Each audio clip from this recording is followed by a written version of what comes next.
dice en el nombre de Jesús.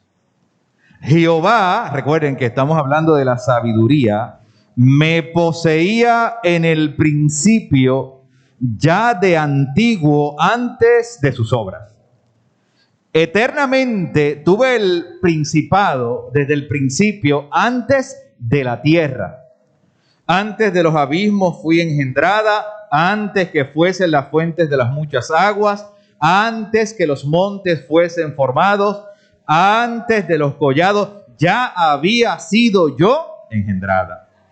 No había aún hecho la tierra, ni los campos, ni el principio del polvo del mundo. Cuando formaba los cielos, allí estaba yo. Cuando trazaba el círculo sobre la faz del abismo, cuando afirmaba los cielos arriba, cuando afirmaba las fuentes del abismo, cuando ponía al mar su estatuto para que las aguas no traspasasen su mandamiento, cuando establecía los fundamentos de la tierra, con él estaba yo ordenándolo todo. Y era su delicia de día en día, teniendo solaz delante de él en todo tiempo. Me regocijo en la parte habitable de su tierra, y mis delicias son con los hijos de los hombres, con los hijos que somos usted y yo. Escuche esta ilustración con detenimiento. Dice una historia que en cierta ocasión 3 jóvenes se perdieron en la montaña. Estaban a punto de morir de hambre cuando encontraron una fruta en un árbol. El problema era que solo una fruta no parecía ser suficiente para alimentarse los 3. Entonces decidieron orar a Dios para que les ayudara a solucionar el problema. Dios, al oír aquella súplica, quiso probar la sabiduría de ellos, les habló y le preguntó a cada uno qué querían que hiciera para solucionar el problema. El primero respondió: haz que aparezca más comida en el bosque. Dios le contestó que esa era una respuesta sin sabiduría, pues no debía esperar que la solución a los problemas apareciera mágicamente. Entonces dijo el segundo: haz que esta fruta crezca para que sea suficiente para todos. Dios le dijo: no es sabio pedir que las cosas se multipliquen de la nada, pues el ser humano no se conforma y siempre quiere más sin hacer ningún esfuerzo. El tercer joven dijo: mi Señor, quita nuestro orgullo y haznos pequeños para que esta fruta alcance para todos. El Señor respondió: has pedido bien, pues cuando el ser humano se humilla y se empequeñece delante de mí, no solo verá mi gloria, sino que experimentará la dicha de vivir la plenitud de Dios. Podríamos decirlo de esta manera: no saber es solo ignorancia. Rehusarse a aprender es orgullo. Entonces, yo les pregunto, ¿qué es la vida? ¿Será acaso la suma de todas las experiencias? ¿Será la vida el momento que estamos viviendo aquí en este culto en Villa Andalucía? ¿O es algo que no podemos definir? Porque la vida sea tan grande, tan maravillosa, tan gloriosa, tan indescifrable, que no basten las palabras para explicarla. Usted decide. Una pregunta para los efectos de esta reflexión en esta mañana, que puede parecernos tonta, es plantearnos en esa misma medida, pero con relación a la sabiduría. ¿Y qué es la sabiduría? Si la sabiduría es la facultad para actuar con prudencia, como dice el diccionario, y de nuevo, ¿verdad? Habría que ver si las palabras pueden alcanzar la profundidad de las cosas eternas. Si es la facultad para actuar con prudencia y obtener buenos resultados y éxito, o como dice otra acepción, la cualidad para desarrollarnos, para evolucionar, para adaptarnos y procrearnos, o si es algo más que eso. Si con la palabra que utilizamos o con los adjetivos que utilizamos como plenitud, dicha, felicidad, podemos encerrarla o todavía nos quedamos cortos en lo que queremos decir con relación a la sabiduría. El libro de Proverbios nos da una primera pista importante y dice, no en los versículos que leímos, pero sí en otra parte, dice, el principio de la sabiduría es el temor de Jehová. El principio de la sabiduría es el temor de Jehová. Y claro, Proverbios también plantea que esa prudencia que nos da la sabiduría tiene un contraste ¿con qué? Con la insensatez, que dicho sea de paso, la desprecia abiertamente. La insensatez dice, yo no tengo nada que ver con la prudencia, no me interesa, no está en el marco de mis prioridades. Sencillamente, tú allá y yo acá. Esa dimensión de la sabiduría de Dios que viene a nuestra vida por medio de una persona, y aquí hago un paréntesis para decir que, por ejemplo, el autor del cuarto evangelio concibió esa sabiduría como la encarnación de un ser humano.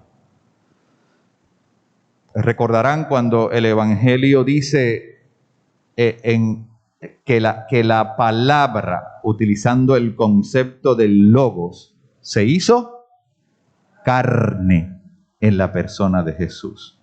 Claro, en algunas versiones nuestras leemos palabra, pero yo creo que es más que una palabra, porque ese logos es el dictamen, es la voluntad. Podríamos decir que esa palabra es la sabiduría de Dios encarnada en Jesús. Así que la palabra sabiduría, como está planteada en la Biblia, amada iglesia, nos plantea la importancia de observar, evaluar, aprender y aplicar a la vida las cosas que van pasando y cómo ese significado del propósito de Dios va adquiriendo importancia en nuestra vida.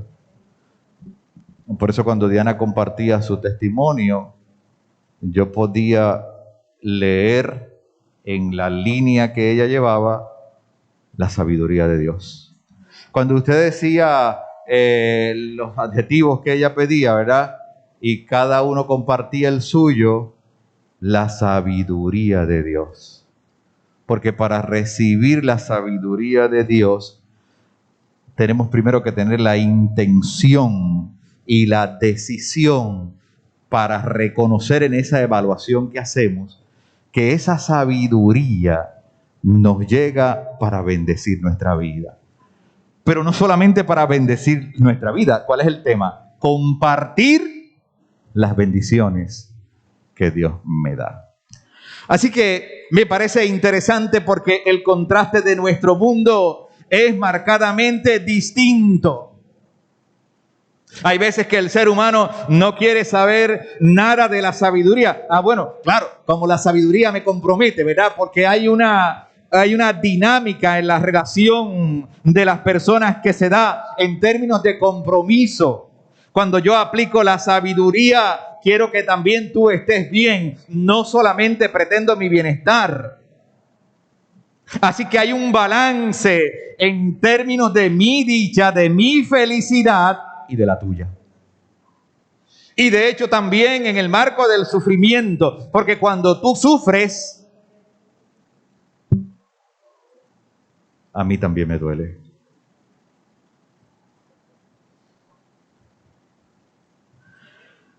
Así que si bien es cierto que la edad cronológica va poniendo escalones en ese crecimiento hacia la sabiduría de Dios, ¿verdad? Porque como decíamos al principio, las experiencias se van sumando una sobre la otra y en cada una de ellas hay aprendizaje. Pero no es menos cierto que la sabiduría, dice el autor de Santiago, de la carta de Santiago, que si entendemos que no la tenemos, él dice, pídanla a Dios, que la dará abundantemente y sin reproche. ¿Cuál usted piensa que es una distinción importante entre la sabiduría y la inteligencia? Digo, claro, no estoy diciendo que son necesariamente cosas distintas, pueden estar relacionadas, pero a veces se piensa que el conocimiento o la inteligencia me da algún estatus o me pone en un lugar de privilegio. Dios dice lo contrario. Si usted se cree que no es sabio, si usted se cree que no tiene sabiduría, pídamela y yo se la voy a dar.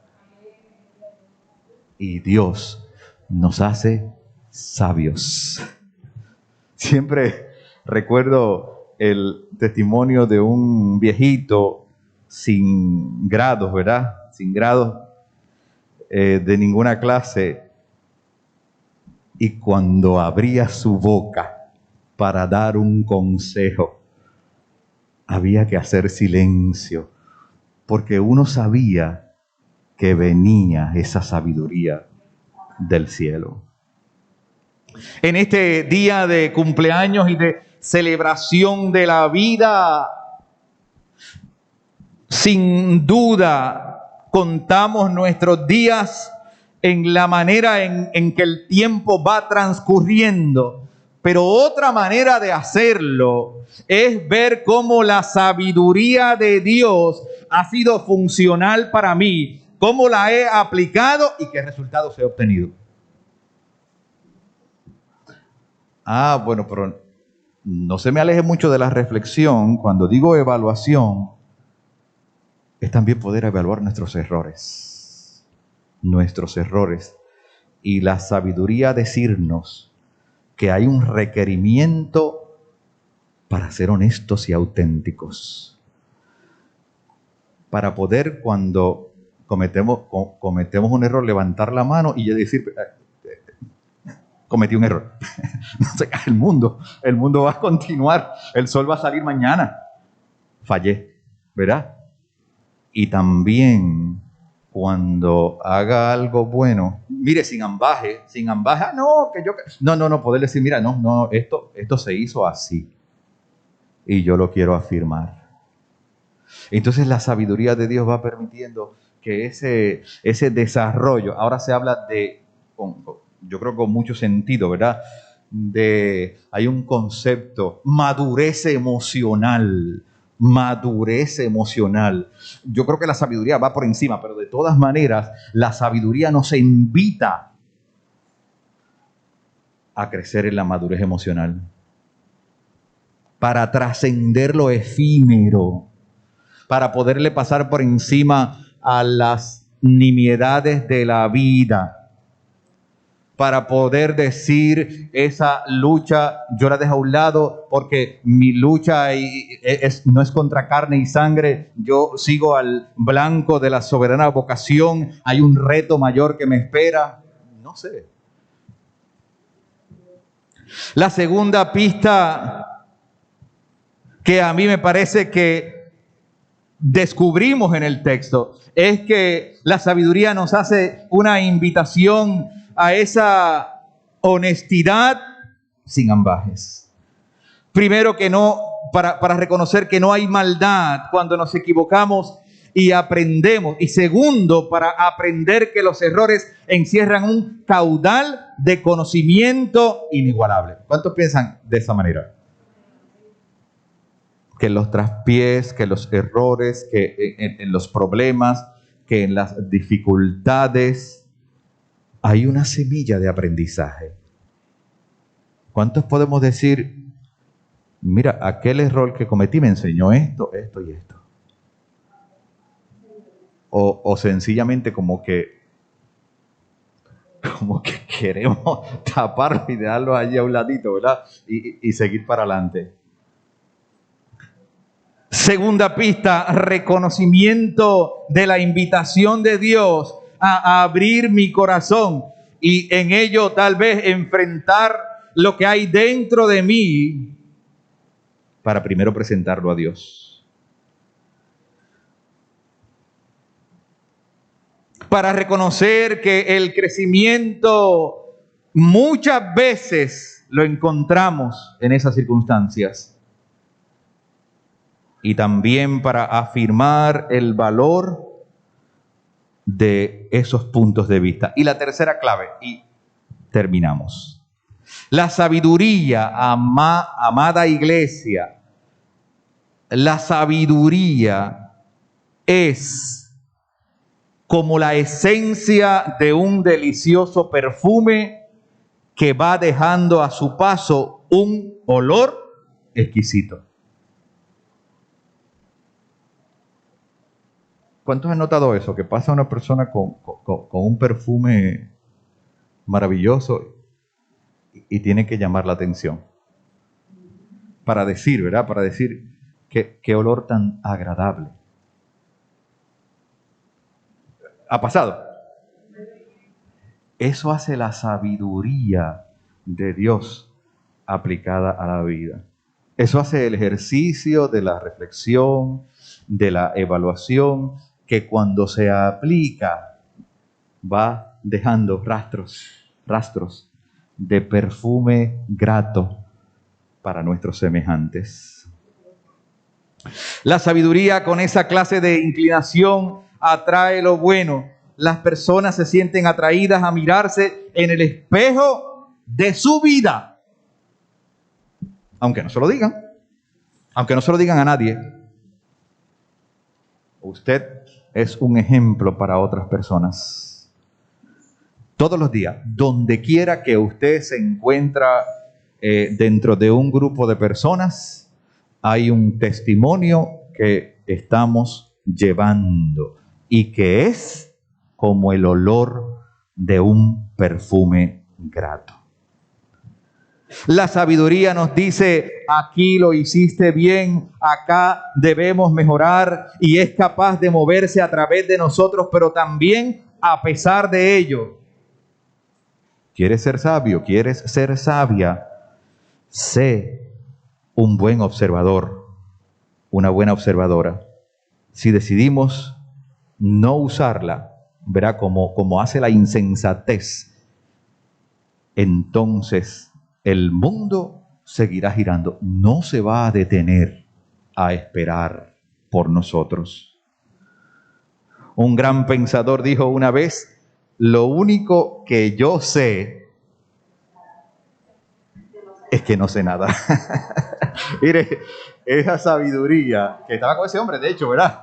Que estaba con todos esos pensadores, griegos o de donde fuera, ¿verdad? Porque también los hubo en otras civilizaciones. Pero esos pensadores se agarraron de la sabiduría de Dios, que como leímos en el proverbio, ya estaba por el mundo, desde antes de la creación, pero en la creación estaba acompañando a Dios en el diseño de nuestro mundo, de nuestro universo. Y esa clase de sabiduría está disponible también para nosotros. Hoy, en el día de la celebración de cumpleaños, en el que este culto nos invita a compartir nuestras bendiciones, contemos nuestros días de tal forma, como dice el Salmo 90, que añadamos al corazón sabiduría, pero también contémoslo por la cantidad de veces que aplicamos la sabiduría de Dios a nuestra vida. Que Dios nos bendiga en esta mañana.